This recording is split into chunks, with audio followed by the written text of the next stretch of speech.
causa espanto a quantidade de dinheiro público investido na cultura?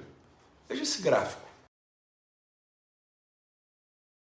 Por que será que governos investem tanto em cultura, por mais que não se importem com a cultura de verdade? E a gente sabe disso.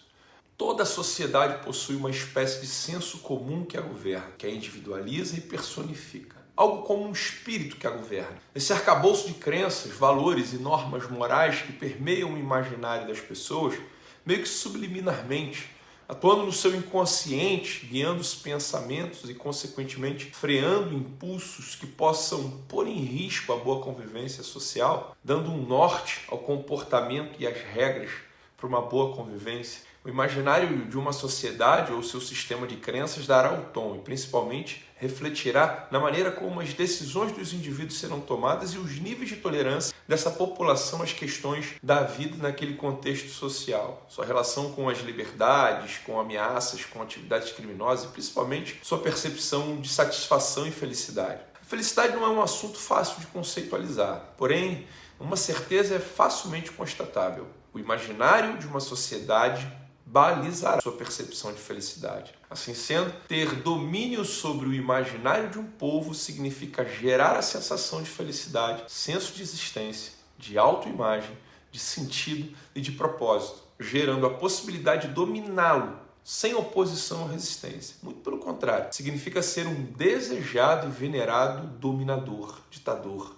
Pensa comigo, se uma nação ou povo for convencido de que conquistar novos territórios mediante guerra para se tornar o país mais poderoso do mundo e que isso será o cumprimento de um propósito existencial, toda conquista de pedaço de terra será comemorada, mesmo que para isso vidas sejam perdidas. Eles serão capazes de ficar felizes por estarem se tornando maiores, mesmo que às custas da vida dos seus próprios filhos. Se concordarmos sobre isso, a próxima pergunta a ser feita é: como um povo pode ser convencido? Em primeira análise, todos somos resistentes a uma voz de comando que nos queira dominar e determinar sobre a nossa vida. De certo, não temos predisposição para sermos escravizados.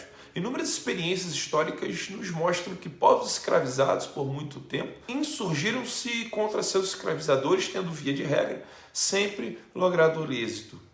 Não por outra sorte, famosos e grandiosos impérios foram completamente destruídos por outras nações, não sem antes estarem vivendo profunda crise interna que os enfraqueceu. A estratégia grega, incorporada pelo Império Romano, conhecida por helenismo, entendendo essa lógica em contexto, passou a dar aos povos dominados o direito de manterem suas culturas e costumes, desde que fossem obedientes militar e financeiramente. A ideia era subjugar sem, contudo, sufocar. Essa dinâmica também se confirmou nas revoluções comunistas que se espalharam mundo afora após a Revolução Russa de 1917. Após realizada a revolução, o próprio povo russo ofereceu resistência à falácia do governo popular exercido por uma elite política autoritária e sem escrúpulos. O resultado foi um genocídio daqueles que não aceitaram o jugo fruto da ideia de trabalharem exaustivamente, viverem à míngua, verem seus filhos com fome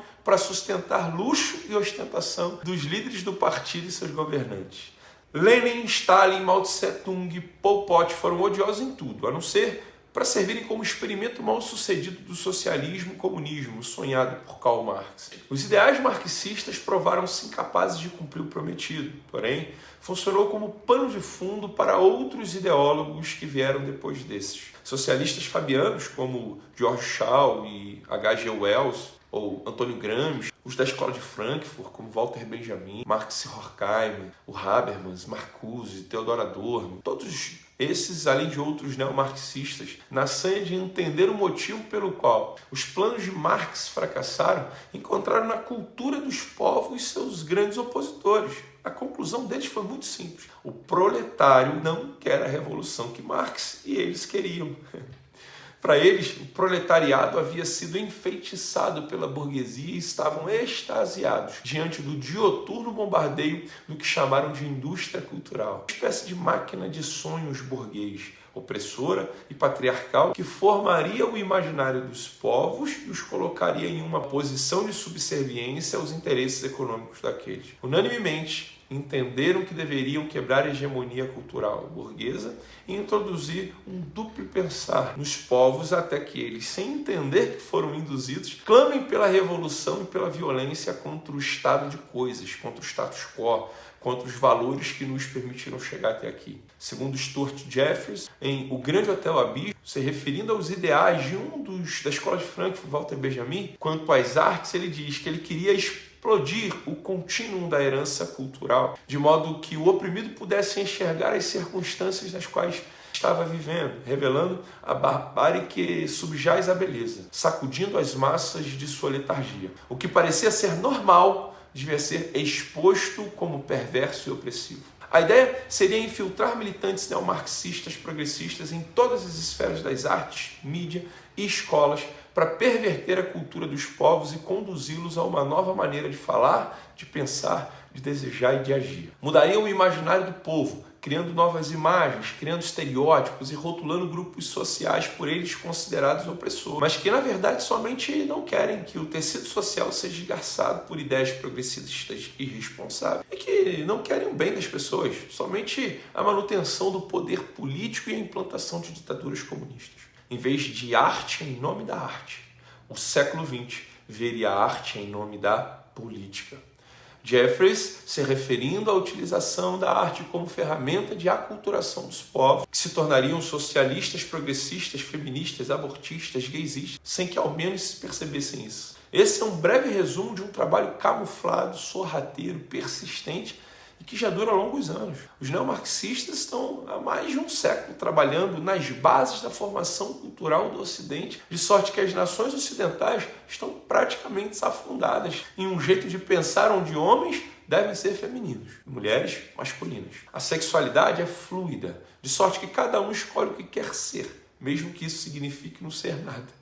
Revolução sexual, sexo livre, desmedido e inconsequente. Poligamia, família como instituição opressora, casamento como sinônimo de prisão para os héteros, porque para os homossexuais é um propósito de vida e de morte. Filhos insurretos, rebelados contra seus pais, casais não querendo ter filhos e quando por um acidente os têm, não os quer criar. Animais ocupando o espaço de pessoas na estrutura, prazer na morte de crianças e superproteção de marginais e bandidos. Mulheres que odeiam homens e homens consternados por terem nascido homens. Como chegamos até aqui é a pergunta que devemos fazer. Busque em sua memória. Veja se você já não viu essas cenas hoje reais em filmes, livros, músicas, desenhos infantis e adolescentes, programas de televisão e rádio, telenovelas, matérias de jornal, na verdade, peças de propaganda dessas práticas, né? Quadros, esculturas, escolas de ensino fundamental, médio e principalmente faculdades, sendo o ápice do caos as faculdades públicas. Isso foi sendo ensinado e mudado ao longo de muitas décadas, sem vermos, sem percebermos, sem reclamarmos, sem nos darmos conta, estamos nos transformando no que abominamos. Fazemos defesa irracional de crimes contra os quais já lutamos. Nos sentimos incomodados e por vezes somos discriminados e censurados por ainda conservarmos a religião como prática a ser seguida, retrógrado, fascista, extremista e por aí vai. Voltemos agora do passado para o presente com a pergunta que sobrevém. Por que o governo Lula torra o nosso dinheiro, que deveria ser investido em educação de qualidade, não doutrinação marxista, saúde, segurança pública, em leis Rouanet, em outras áreas da cultura? Por que tanto dinheiro para a imprensa, para a Globo? Para quê? Eles precisam criar sua máquina de propaganda e seu projeto de aculturamento do país. Paga rios de dinheiro para a mídia fazer política. Fortunas para a classe artística para fazer política, para destruir nosso país de dentro para fora. Destruindo os nossos valores, nos destruirão. Destruindo nossa cultura, nos eliminarão. A próxima vez que você for votar, pense nisso.